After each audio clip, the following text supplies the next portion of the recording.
اب ہم بتاتے ہیں کہ محمد بن ابی بکر کا جرم کیا تھا. محمد بن ابی بکر کو ایک صحابی رسول معاویہ بن حدیج رضی اللہ عنہ نے کیوں قتل کر دیا؟ کیا وجہ بنی؟ آخر کیوں قتل ہو گیا؟ تو وجہ کیا تھی؟ ذرا دل تھام کے آپ نے سننا ہے. سیدنا عثمان رضی اللہ عنہ کی شہادت ہوئی. جن باغیوں نے سیدنا عثمان رضی اللہ عنہ کو شہید کیا ان باغیوں میں محمد بن ابی بکر شامل تھے. اور یہ بات سیدہ عائشہ رضی اللہ عنہا نے بتائی. ہم اپنی طرف سے نہیں کر رہے, ہم نہیں کہہ رہے. اور یہ اہل سنت نے جو دعویٰ کیا الحمدللہ آج تک اس دعوے کو کوئی نہیں توڑ سکا. روافض یہ پراپیگنڈا جھوٹا کرتے ہیں کہ صحابہ شامل تھے سیدنا عثمان رضی اللہ عنہ کو شہید کرنے میں, اور مرزا صاحب بھی یہی جھوٹ دہراتے ہیں کہ صحابہ کرام شامل تھے سیدنا عثمان رضی اللہ عنہ کے خلاف بغاوت میں اور ان کو قتل کرنے میں. بالکل جھوٹ ہے, بالکل جھوٹ ہے.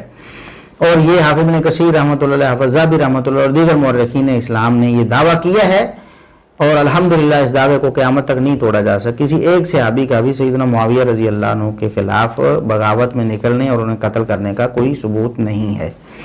محمد بن ابی بکر صحابی نہیں ہے.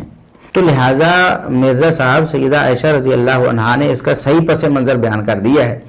اور اب اگر آپ محدثین کی کتابیں پڑھیں تو آپ کو پتہ چلے گا کہ محمد بن ابی بکر کو انہوں نے جرم وار ٹھہرایا ہے.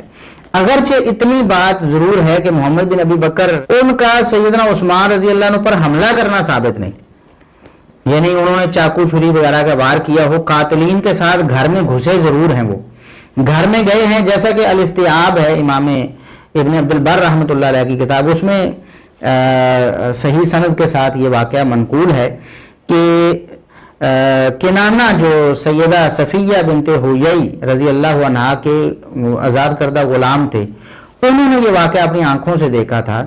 تو ان سے جب پوچھا گیا کہ کیا محمد بن ابی بکر نے حملہ کیا تھا, خون کیا سیدنا عثمان رضی اللہ کا خون انہوں نے کیا, یعنی کوئی حملہ چاقو تلوار وغیرہ کوئی وار کیا؟ تو انہوں نے کہا نہیں, اس سے تو وہ بچ گئے تھے.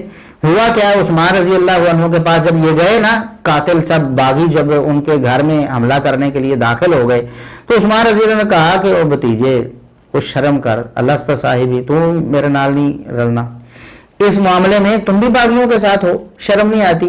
تو شرم و شرمی وکلمہ بکلام, عثمان رضی اللہ نے کچھ اور بھی باتیں کی, اس کو شرم دلائی. فخرج, محمد بن ابی بکر جو ہے وہ نکل گیا وہاں سے. اس نے پھر آگے حملہ نہیں کیا, لیکن قاتلین کو تیار کرنا اور ان کے ساتھ جتھا بنانا اور سیدنا عثمان رضی اللہ عنہ پر حملہ کرنے کے لیے گھر میں داخل ہو جانا, یہ سارا کچھ محمد بن ابی بکر نے کیا تھا. اسی لیے قاتلین میں ان کو شمار کیا گیا, جیسا کہ سیدہ عائشہ رضی اللہ عنہا نے قاتلین میں شمار کیا ہے.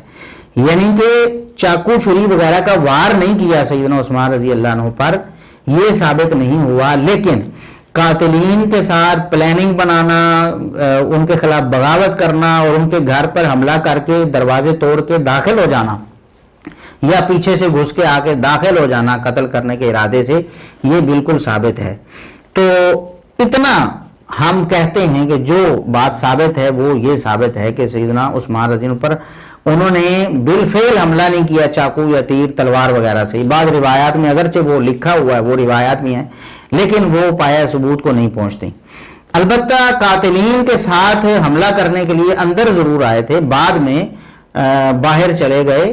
سیدنا عثمان رضی اللہ عنہ سے شرم آ گئی انہیں, لیکن اس وجہ سے یہ ان کا ایک جرم تھا کہ سیدہ عائشہ رضی اللہ عنہا بد دعا کرتی تھیں کہ قاتلوں کو اندر لے کر آ گئے نا, یہ گھر کا بیدی تھے نا, یہ تو گھر کے, باقی تو کوئی مصر سے کوئی کہاں سے بغاوت کر کے آئے ہوئے تھے, باہر کے لوگ تھے, یہ بندہ تو گھر کا بیدی تھا. نبی کریم صلی اللہ علیہ وسلم کے خانوادے میں سے سیدنا ابوبکر صدیق رضی اللہ عنہ کا بیٹا ہے, سیدہ عائشہ رضی اللہ عنہ کا بھائی ہے محمد بن ابی بکر, تو اس وجہ سے یہ تو گھر کا بیدی تھا نا. تو اس نے ساری پلاننگ کر کے لوگوں کو جمع کر کے حملہ کروا دیا, لیکن اس وقت عین حملے کے وقت جب اس نے دیکھا کہ ابھی مجھے شرمندہ کیا جا رہا تو یہ واپس پلٹ آیا, لیکن اس کے ساتھی جو تھے جن کو اس نے تیار کیا تھا انہوں نے حملہ کر کے قتل کر دیا, اس لیے قاتلین میں شمار بھی ہو گئے. یہ ہوتا ہے انصاف.